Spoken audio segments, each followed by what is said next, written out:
Ranking Europe's 24 must-see attractions, worth every penny to not worth it. All right, hopefully this video is going to be very helpful for me. There are some major attractions that I do want to see when I come visit Europe. Also some that are not as like major attractions, which I pretty much already have planned out and in the process of booking. But there are some big ones. Obviously things like the Colosseum, you know, I want to go see it. I know it's overcrowded. I know everyone goes and does it, but hopefully Price of Travel, which is the channel we're checking out, gives me a little bit of insight into which attractions I should and shouldn't go see. So without further ado, let's just dive straight into the video. Some of Europe's most famous attractions are absolutely worth the money. Others honestly feel overpriced the minute you walk in. So in this video, I'm ranking 24 of Europe's top cultural attractions based on how worth it they are compared to what they charge. And even if you disagree with some of my rankings, I think you'll be surprised by how much these famous attractions actually cost these days. I'm Roger from PriceOfTravel.com. I have no idea. I didn't even think about the price of them. Let's start with number 24 and work our way up to number 1. At number 24 is the stair climb at the Leaning Tower of Pisa. Admission to the Field of Miracles, where the tower stands next to the cathedral it was originally built for as a bell tower, is actually free, so you can wander around and take all the goofy perspective photos you want without spending €1. But they charge about $23 to climb the tower itself, which honestly feels pretty steep considering the inside is basically empty and the view from the top doesn't even include the one thing Pisa is famous for. At number 23, not sure if I would pay to climb it. If I'm there, I might take a picture, but even then. Palace in Vienna for about $43, including the audio guide. This was the summer palace of the Habsburg family, who ruled a huge chunk of Europe for around 500 years. The palace is enormous and impressive, and the huge gardens are included as well. But it's also pretty expensive, and honestly, there aren't many surprises here. It's a massive, fancy royal palace, which is exactly what you already thought it would be. At number 20. Dang, he's going through these fast. All right, Stonehenge, Wiltshire, England. Kind of want to see is Stonehenge, which sits in a huge field about 2 hours southwest of London. I visited again a few years ago, and honestly, I still think it's super cool. It's mysterious, unusual, and surprisingly impressive in person. But admission is now around $42, and that doesn't include the tour bus you'll probably arrive on. It's well maintained and definitely worth seeing if you're interested in ancient history, but it's also another one that looks almost exactly like you expect it to when you finally get there. Wasn't Stonehenge vandalized like within like the last year? Did I see that? Did I see a post on that? I thought I might have. Next up, at number 21 is the elevator to the 3rd floor of the Eiffel Tower, which now costs around $42. The tower itself is incredible to see in person, and of course you can do that for free, but actually going up can be a hassle because of the security lines, huge crowds, and the pretty steep ticket price. And honestly, your best Paris photos are probably from the 2nd floor anyway. If you go all the way to the top, you're so high up that the city below almost looks flat, plus it's usually packed with people. That said, it's still one of those things you probably have to do once. Isn't there a restaurant up there? Do I remember hearing that correctly? I gotta check that really quick. If there is, I definitely would go up there just to eat a meal. What building is it that I'm thinking of that has a restaurant in it like that? Yes, there's a restaurant at the Eiffel Tower, specifically the Michelin-starred Les Jules Verne on the 2nd floor. Okay. Yeah, see, I would go up there and eat at the restaurant, but a Michelin-starred restaurant is probably so expensive. Next up at number 20, and I might get some hate for this, the Anne Frank house. I've read the diary, and it's obviously an incredible and deeply important story, but honestly, visiting the actual hiding place didn't affect me as much as I expected it to. Tickets are around $19, and even with reservations, the lines and crowds can still be intense. And this may sound strange, but the attic itself is actually a bit larger than I imagined from reading the book. I know a lot of people feel like they have to visit the Anne Frank house while they're in Amsterdam, but if you're short on time or on the fence about it, this might be one you skip. Next up, there's been I've heard this at least like 3 times to not go to the Anne Frank house, just because of one, the reservations are extremely not really hard, but you have to book them out really far in advance. I think at least 3 months. So it's not something that you can do spur of the moment. And then also what he said, you get up there and it's like, here's the house. Number 19 is climbing Cologne Cathedral in Cologne, Germany, still the country's most visited landmark. At over 500 feet tall, this I would massive wanna do Gothic that. cathedral is the tallest twin-spired church in the world, and it's genuinely amazing to see in person. It's also super convenient because it sits right next to Cologne's main train station, and admission to the cathedral itself is actually free, so you should absolutely go inside. They charge around $14 to climb the tower and see a few extra areas, but this is another one where the free version is 12 honestly euros? the That's best not part bad. anyway. At number 18 is the Alhambra Palace and Fortress Complex in Granada, Spain. Construction started here around 800 years ago, and especially if you haven't visited many Islamic landmarks before, the Alhambra is pretty incredible. The architecture, courtyards, and detailed carvings are all seriously impressive. Tickets are around $25 and also include the beautiful Generalife Gardens next door, and honestly, if you visit Granada, this is absolutely something you should see. That said, there are quite a few places still coming up on this list that impressed me even more. At number 17 is Edinburgh Castle in Edinburgh, Scotland, and from here on out these attractions just keep getting better. I'm going The to castle this. itself looks incredible, towering over the city from the hill above, and the views from inside are fantastic as well. Tickets are around $31, and unlike a lot of European palaces, this place feels much more like a serious military fortress than a fancy royal residence. It sits at one end of Edinburgh's famous Royal Mile, and honestly, if you visit the city, this is definitely worth doing. Next Good to up know. at number All right. 16 is the Tower of London, which is actually more of a military fortress complex with a relatively small tower inside the walls. Parts of it date back nearly 1,000 years, and the history here really is incredible. But tickets now cost around $49, and honestly, this place would rank much higher if it were half that price. And while history buffs will probably love it, if you don't already know much about what you're looking at, parts of the experience can honestly feel a little dry. So I probably wouldn't bring younger kids here. There's also Oh, those are the beefeaters. The birds, right? The ravens? That's where they're at. They're at the Tower of London. Yeah. a separate line inside if you want to see the crown jewels, so I definitely understand why some visitors skip this one altogether. At number 15 is the Hagia Sophia in Istanbul, first built as a church around 1500 years ago, and now functioning as a grand mosque with a fascinating and sometimes controversial history since then.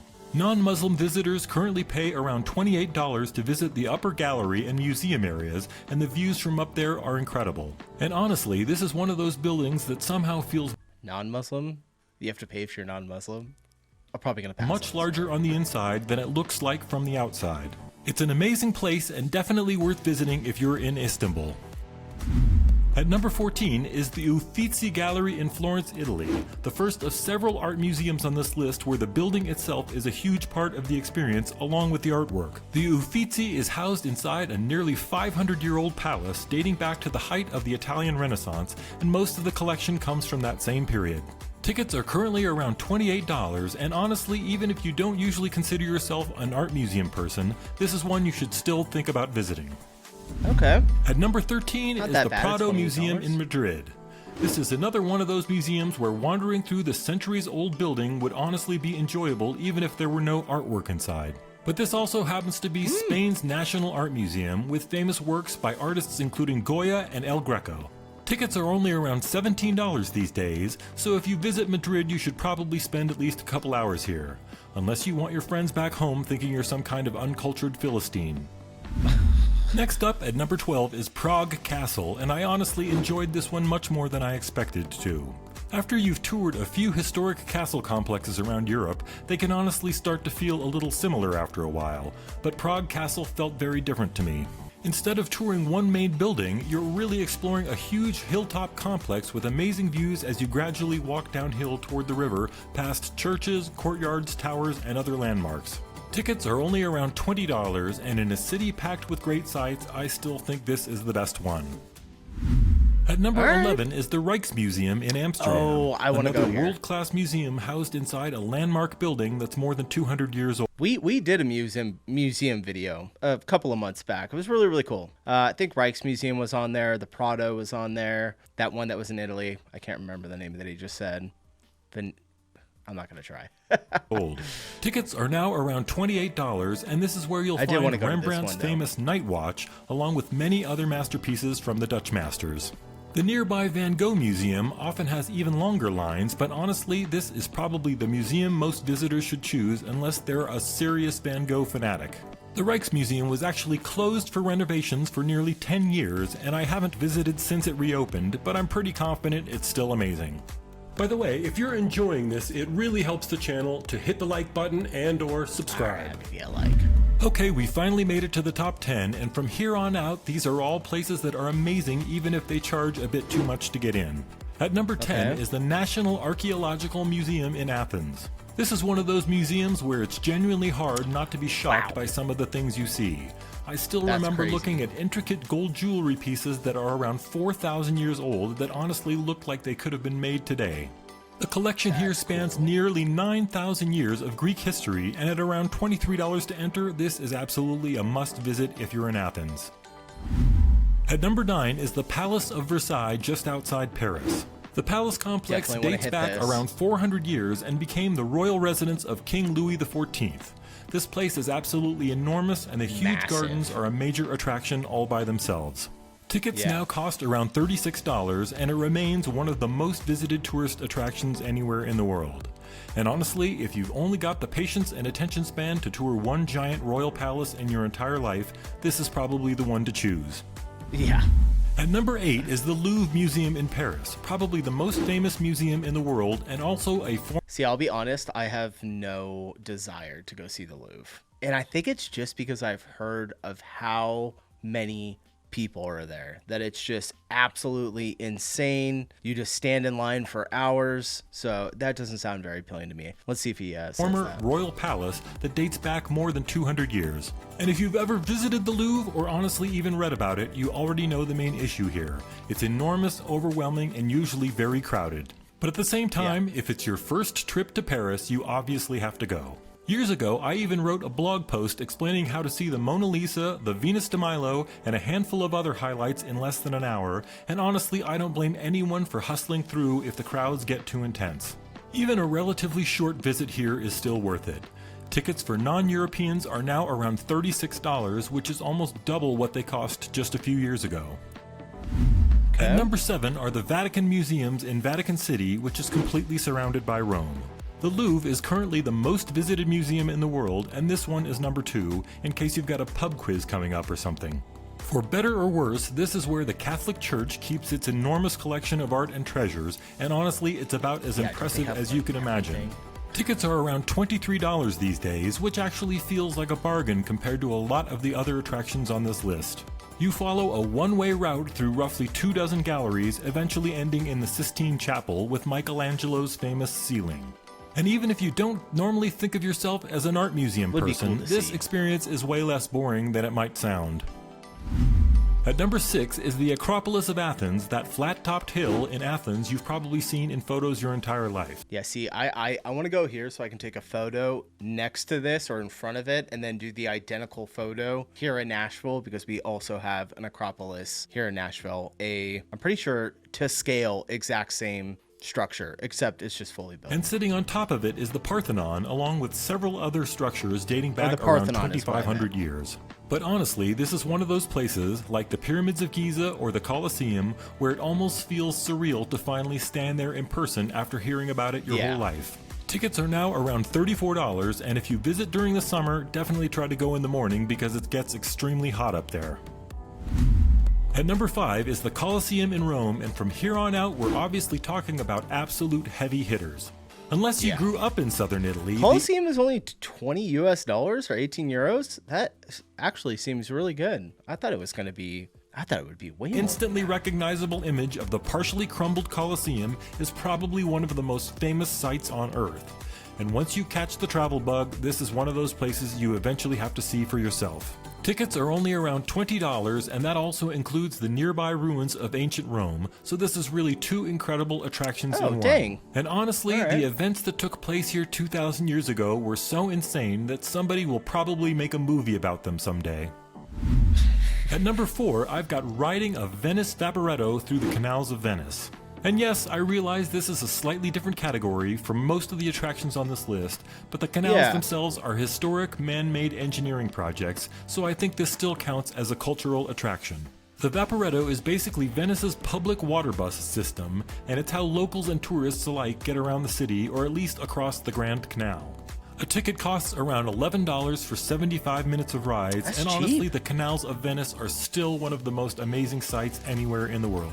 I've visited a few places that claim to be the Venice of the North or whatever, and none of them come even close. So yeah, you should probably see the real thing before it sinks into the lagoon for good. At number 3 is the Sagrada Familia in Barcelona, mostly because it's so bizarre Yeah, this is a looking and the must. story behind it This is is a so must. fascinating. The famous Catalan architect Antonio Gaudí designed it and took over the project in 1883, and it's literally still under just saw the, construction the today. grand I opening mean, of it, just or look at the this video. thing. It's finally close to completion now, with the official inauguration planned for 2026, although construction is apparently supposed to continue for several more years after that. When I visited back in 2005, the inside was basically just a giant hard hat construction zone without much to see. But now the interior is nearly finished, and honestly, it looks incredible. At around $29 to enter these days, I think it's absolutely worth it. At number 2 is the British Museum in central London, which has developed somewhat of a controversial reputation in recent years, and I'm not really going to get into all of that here. But controversy aside, this place is incredible, with more than 8 million objects in its permanent collection, including the actual Rosetta Stone and countless other artifacts you've probably heard about your whole life. And not only is it centrally located for an easy visit, but admission is completely free, or more accurately, courtesy of British taxpayers. Because it's so accessible and easy to visit, I honestly think the British Museum does a beautiful job of connecting ordinary people with art, history, and ancient civilizations. You really have no excuse not to stop in for at least a little while. My number 1 choice, and this probably won't seem obvious at first, is Pompeii, just south of Naples, Italy. I first knew Pompeii as the place where Pink Floyd recorded a live concert film with no audience back in the early 1970s, but later I learned that it was actually a wealthy and surprisingly sophisticated Roman city that was buried almost instantly under volcanic ash from Mount Vesuvius. Because of that, huge parts of the city were preserved incredibly well, including stone buildings, streets, mosaics, artwork, and even everyday details of ordinary Roman life. Honestly, this place is so amazing that I still think about it all the time, so I guess that officially makes me one of those guys who thinks about the Roman Empire regularly. Tickets are only around $23, and there's a good chance you still won't believe what you're seeing even after you get there. So that's my list, and I'm sure your rankings would probably look very different from mine. I did not expect to see Pompeii on there as number 1. I mean, maybe as number 1 at least, but all right. He really touted that up there. I might have to go check that out. There's quite a few on here that I do want to see though, and I don't know. We just went through all of them, so I'll rehash it. All right, thanks for the recommendation, you guys. Let me know in the comments what one of these was your favorite to go to. If you've been to any of them, I assume most of you have probably been to at least one of these 24. So, all right, I'm getting out of here. Appreciate you watching. I'll see you in the next one. Peace.